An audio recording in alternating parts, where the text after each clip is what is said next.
low mist clung to the shore of the silent lake, casting a pallid veil over everything in sight.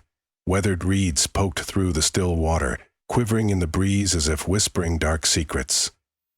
A rotten pier stretched far into the gloom, planks discolored by age and mold, its skeletal hand beckoning travelers into the unknown. Dull reflections in the water hinted at wafting shadows, but the truth within the lake was far more sinister than any reflection could ever betray. Stray splashes against rotted beams suggested movement below the surface, though no fish dare dwell within these cursed waters. Rumor in the nearby village claimed that this was a place of ghosts. Few ventured near, and those who did often disappeared. Their stories, retold in hushed whispers by trembling tongues, grew and twisted into local legend. Ilias Morrow knew the tales well. He'd spent most of his youth in the adjacent village, hearing old men mutter about the drowned spirits that lurked beneath the murky waves. Like all children, he'd been frightened but also enthralled by these dark fables. He had questioned the truth of them in the daytime, convinced they were invented to keep children from straying into dangerous territory. And yet, in the small hours of the night, every bored creak and watery echo hammered dread into his heart. Still, no story, no matter how horrifying, quenched his curiosity. The older he grew, the more Elias felt an inexorable pull toward that dilapidated pier. Now, well into adulthood, he returned in search of answers, and perhaps, if he were honest, the single thrill of brushing against the supernatural. From the moment he set foot along the lakeside path, he sensed the dreadful hush. The trees no longer chattered with birds. No crickets dared chirp. Even his own breath felt muffled, as if the world held its tongue in the presence of these forsaken waters. It was nearing dusk, the sky awash with bruised clouds. Long rays of wan light threw gnarled shadows across the pier's battered planks. Each step Elias took felt heavier than the last, a silent dread pooling beneath his resolve. Yet that lingering childlike fascination pressed him onward. He paused on the shoreline just before the first plank. A chill breeze rose, skimming the surface of the lake and making the reeds sway. The air stunk of decay, a subtle, cloying stench that hinted at fish gone rotten or water left stagnant for centuries. Elias swallowed hard. Dusk tinted the scene in shades of gray and purple, the water turning dull as lead. He moved forward, cautious, balancing his steps to avoid rotted wood that threatened to give way beneath his weight. The boards groaned in protest, some sinking slightly with each footfall. Partway across, he found a small bench, its wood practically fused with the pier from years of disuse. He listened to the faint lapping of water, feeling uneasy at how the surface seemed so passive, yet seemed to beckon with each subtle ripple. A strange hush pressed around him. With an almost childlike compulsion, Elias leaned over the edge, scanning the gloom beneath. Odd flickers of movement darted in and out of view. Perhaps fish, he thought. But at the corner of his eye he glimpsed something pale drifting by, trailing wispy threads like tattered cloth. He blinked, and it was gone. A violent shudder tore through him, as if the pier itself trembled. Suddenly, the lifeless hush was broken by an anguished wail that echoed across the lake. Elias jerked up, heart hammering. The hair on his neck pricked, and his hands grew clammy. The wind howled in response, flinging the frigid lake air into his face. He couldn't tell if his mind was weaving illusions or if that moan was real. Struggling to control his breath, he considered turning back, but he'd come too far. He had told himself he'd unravel the local mysteries, quell his curiosity once and for all. Mustering his resolve, he steadied himself and continued forward, wooden boards sagging behind him. The farthest end of the pier was nearly lost in the twilight, battered by countless storms and stained a near-back hue. Rusted nails jutted from the wood at odd angles. Elias couldn't help but picture them like the broken teeth of some drowned corpse weeping black water. A sense of claustrophobia overcame him, though he was surrounded by open air and the vast breadth of the lake. Something was near, He felt it. The dank smell intensified, an earthy odor that spoke of centuries of decay and hidden secrets in the lake's depths. Just then, the wind shifted, carrying an unearthly cadence across the water, a low sobbing. The sound, raw and echoing, brushed against Elias like a spectral hand, squeezing his chest tight. He strained his eyes in the failing light, but the darkness was impenetrable. In a trembling whisper, he called out, "Hello? Is anyone there?" Only the wind answered, dying slowly into silence. His next steps were reluctant, but curiosity kept him anchored to the spot. He crouched at the very end of the pier, putting a hand on the rail that had partially rotted away. The water below seemed almost void black, yet ghostly shapes swirled beneath the surface, intangible as mist. He saw them then, faces, drifting close to the rotting supports. Gaunt eyes gazed upward, features contorted in expressions of sorrow and longing. Their hair fanned around them in waterlogged tendrils, their limbs disjointed as though broken by the pressure of the depths. Elias's heart seized, but he was too terrified to scream. The drowned spirits floated with arms outstretched, beckoning him to join their ranks. His entire body tensed, a primal instinct urging him to run. But he couldn't tear his eyes away. Torn by terror and compulsion, he remained, pinned by their sunken stares. Without warning, one spirit rose, swiftly, face half-decayed, mouth parted as though voicing a silent plea. White, pruned fingers latched onto a barnacle-clad support beam, leaving behind a dripping sludge. Elias stumbled backward, breath ragged, as the creature's eyes met his in an imploring, yet chilling plea. Its gaze wasn't merely a threat. It was a desperate longing. "Help us," it seemed to say, though no words emerged in the swirling gloom. Elias's knees threatened to give. Dread and pity tangled in his mind, stirring a nauseating swirl of pity and horror. He pressed a hand to his chest, trying to will air back into his lungs. A rasping sound drew his attention away from the spirit. He turned to see a figure in the twilight, standing at the pier's midpoint. Elias fumbled in shock, for he hadn't heard footsteps approach. The figure was tall, draped in a long coat that clung to a lean frame. Their face was hidden beneath a wide-brimmed hat, features lost in shadow. The newcomer took a slow step closer, wood creaking in protest. For a moment, Elias thought this must be a villager, who had also come to test their nerve against old fables. But as the figure angled its head, peering from dark hollows, Elias sensed something was amiss. "What are you doing here?" the figure asked, voice low and dry as dusty parchment. Their words seemed to carry faint echoes, as if the lake repeated them in ghostly resonance. Elias struggled to speak, to articulate the terror that had seized him. Staggering upright, he took a slow step toward the stranger. "I came to see the stories about this place." The figure tilted its head further, revealing a sliver of ghastly skin along its jaw. Another wave of rot-laden breeze gusted from the lake, dispelling any last illusions.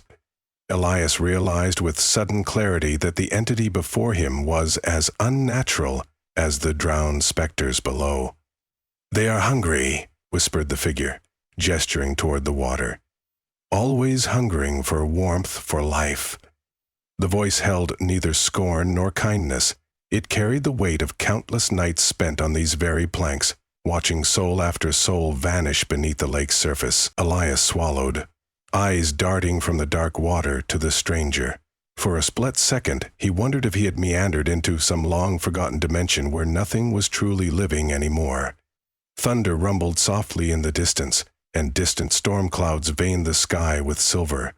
Gradually, the figure's stance shifted, and Elias sensed a guiding presence. "You came here seeking answers," it said, who do find more than they bargain for." The voice faltered, then continued, "Walk with me, if your courage remains." Something in the figure's tone made Elias hesitate, but the kernel of his curiosity pushed him onward. He fell into step beside the stranger, who walked with an unhurried grace. The boards beneath them whined, echoing as if the pier itself lay trapped in sorrowful memory. They paused near one warped handrail, half submerged in moss and algae. The figure pointed a gnarled fingertip at the water. As Elias peered down, the grief-stricken eyes of drowned souls stared back. Some were so decayed they hardly resembled human forms. Clothing shredded, skin bleached gray, they melded with the swirling gloom. Elias fought to maintain composure as wave upon wave of horror-laced pity overwhelmed him. "They were once wanderers," the stranger said. "So many footsteps upon these boards, so many hearts beating with fear or wonder. Then the lake claimed them. It always does. It devours their breath and traps them in an endless purgatory." The figure's voice wavered oddly, like a half-remembered echo from a dream. "They will not rest until they find peace." The question formed on Elias's trembling lips. How can they find rest?" he whispered. The figure's silence was drawn out by the breeze, as though it deliberated centuries' worth of sorrow. The wind kicked up, raking through Elias's hair, and when the figure finally spoke, its voice carried echoes of agony. "They call, they lure. They want to be saved, yet they only know how to drag others down. Souls feed upon souls. If a living hand reaches for them, they will clutch it with all the desperation of a drowning child. They do not mean cruelty, but they have forgotten how to release." Thunder boomed, closer this time, and a smattering of raindrops splattered against the pier. The smell of petrichor mixed with the stale stench of the lake, creating a nauseating brew. The figure bowed its head, as if weighed by eons of regret. Elias's throat constricted, torn between empathy and the primal urge to flee. From the corner of his eye he saw one drowned spirit lift its face, water dribbling from hollowed cheeks. A faint rasp seemed to slip from its parted lips, lost in the sound of rumbling skies. Then the stranger stepped aside, gesturing to the pier's end. "Go," the figure said, "and do not look back. Night is coming swiftly, and once darkness claims the lake, it will not be so forgiving." Elias hesitated a moment before he began to move. Shaking, he turned away, but as he trod carefully across the creaking boards, every instinct warned him the spirits would not let him escape so easily. He heard splashes beneath him, an increasingly frantic commotion in the water. The rotted structure shuddered again, as if battered from below by countless desperate hands. He reached the midpoint, the spot where the figure had first appeared. Now there was nothing but emptiness. Unsure if he was relieved or more terrified, he pressed on. Suddenly, the boards behind him rattled. He spun, heart thudding. From a gap between the planks, a claw-like hand shot up. Bone and sinew glimpsed through the watery slime, seizing his ankle. Elias yelped, thrashing to free himself. The limb was unnaturally strong, dragging him toward the opening. At once, he recalled the figure's warning. They only knew how to pull down. Familial dread crashed over him. Adrenaline surged. Elias kicked at the hand, but it refused to break its grip. The decaying fingers sank into his skin. Another watery limb joined in, clutching at his calf. Below the pier, a chorus of moans rose, a hungry lamentation from souls starved for release, or perhaps for human warmth. With frantic strength, he lodged his free foot against the pier's beam and heaved backward. Wood cracked in protest. The hand loosened just enough for him to wrench free, leaving behind a smear of putrid water. Elias scrambled away, lungs burning. Twice he almost lost his footing on the slick surface, imagining those grasping hands beneath every missing plank. Lightning split the sky, revealing fleeting outlines of the drowned spirit swirling below. He didn't dare linger. He charged toward land, each footfall accompanied by the thunderous pounding of his heart. Upon reaching the shore, the boards ended abruptly, collapsing under his final leap. He tumbled onto the muddy bank and scrambled up, panting. Rain poured with fury, blanketing the landscape in a relentless drumbeat. Looking over his shoulder, he saw the pier quivering, guided by some unseen current from below. Shadows flickered in the lightning's glow, hunched shapes that seemed perched upon the rotted beams. Though fear coursed through his veins, Elias could not ignore the faint pleas that reached him across the water. They sounded like hopeless sobs, echoing in his skull even as the sky roared overhead. He stood there, soaked and trembling, uncertain whether to flee into the forest or stay. The figure's words haunted him. They want to be saved, yet they only know how to drag others down. If someone tried to free them, would that cruelty end, or was it a bottomless pit of horror that could never be undone? Elias's conscience warred with his survival instinct. Lightning again illuminated the pier, and for the briefest moment, Elias saw the mysterious figure return, standing at the far edge and gazing out into the stormy darkness. Then the lightning faded, leaving behind only gloom. The rain's onslaught refused to relent. Chilled to the bone, Elias retreated to the nearby tree line, seeking shelter beneath thick boughs. While thunder and lightning fought overhead, he cast his gaze upon the warped silhouette of the pier. Somewhere deep inside him, dread blossomed into a twisted empathy for those lost souls. Hours passed under the torrential downpour. Each time lightning struck, he glimpsed forms swirling just below the surface, as if the drowned were restless. Finally, as the storm began to abate, Elias forced himself to approach the water's edge again. A haze of early morning light crept in, unveiling the shore in pale, sorrowful tones. The lake had quieted, but not entirely. Soft eddies curled around the pier, swirling with hidden motion. Dripping with rain, Elias drew closer. His hands shook, but he steadied them against his jacket. The rotting boards no longer resembled the path of curiosity he'd stepped onto the evening before. Now, each plank looked like a coffin lid. The entire structure sagged, weighed down by centuries of restless souls. Beneath it, the drowned shapes drifted slowly in the gray water. Their eyes, half-lidded and empty, lingered on the figure of Elias, as if beckoning. Even from this distance, he felt the magnetism of their despair. Despite his every instinct screaming otherwise, he advanced again onto those slick, rotten boards. His decisions churned within him. Should he attempt to perform some rite, some offering or prayer for peace? He whispered to the morning mist, "I want to help you, but I can't let you trap me." The wind, so gentle now, seemed to carry a response in the hush of the reeds. He took several steps forward, feeling an inexplicable sense of resolve. Kneeling, he placed his palm against the damp wood. He closed his eyes, summoning any bit of faith or empathy within himself. Words escaped his lips, a stammering invocation he cobbled together from childhood prayers and raw compassion. "May you find rest. May you cease your suffering. Let your souls ascend." For a moment, nothing happened. Then, in the space of a heartbeat, the water's surface rippled. One drowned spirit broke through, head lolling to the side as it lifted its arms in silent supplication. Another followed, drifting behind with sorrowful eyes. Elias tremblingly held his place, ignoring the primal terror that urged him to run. He repeated his words, voice quivering, "Find peace. You're free now."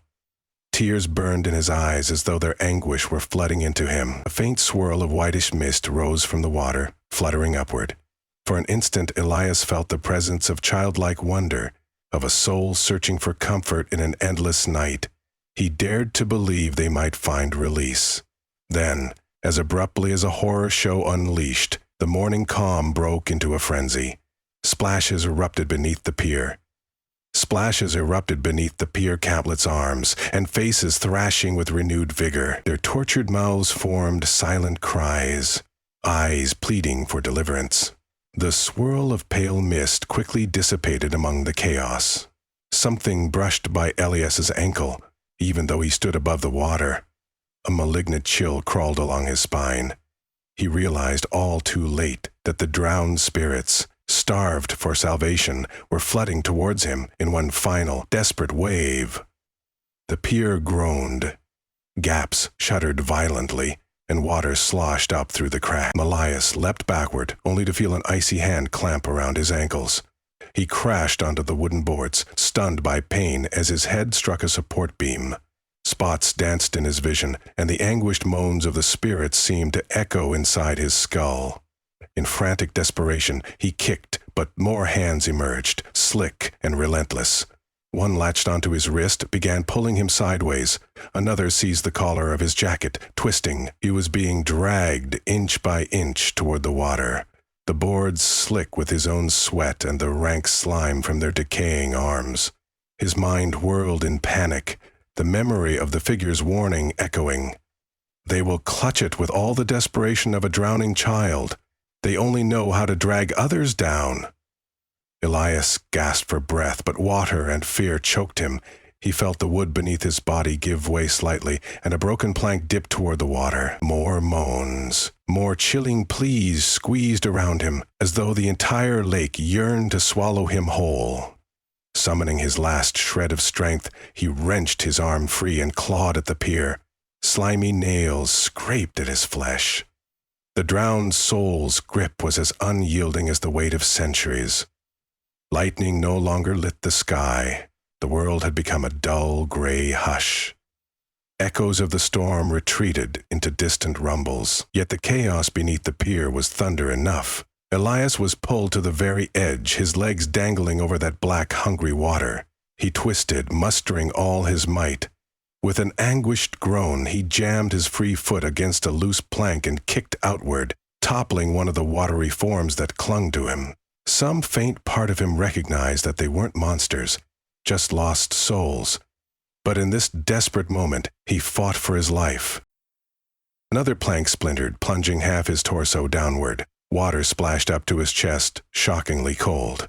The drowned ones flailed closer, their colorless eyes wide with longing. Their nails tore into his clothes, skin, hair. Each time he broke free from one grip, another seized him. Gasping, he felt his strength fading. The gloom of the water beckoned, promising him a place among them. Even as he kicked and struggled, in the next moment he felt a crushing sense of sorrow for them, torn between pity and raw terror. Suddenly, a new force yanked him from behind, dragging him upward.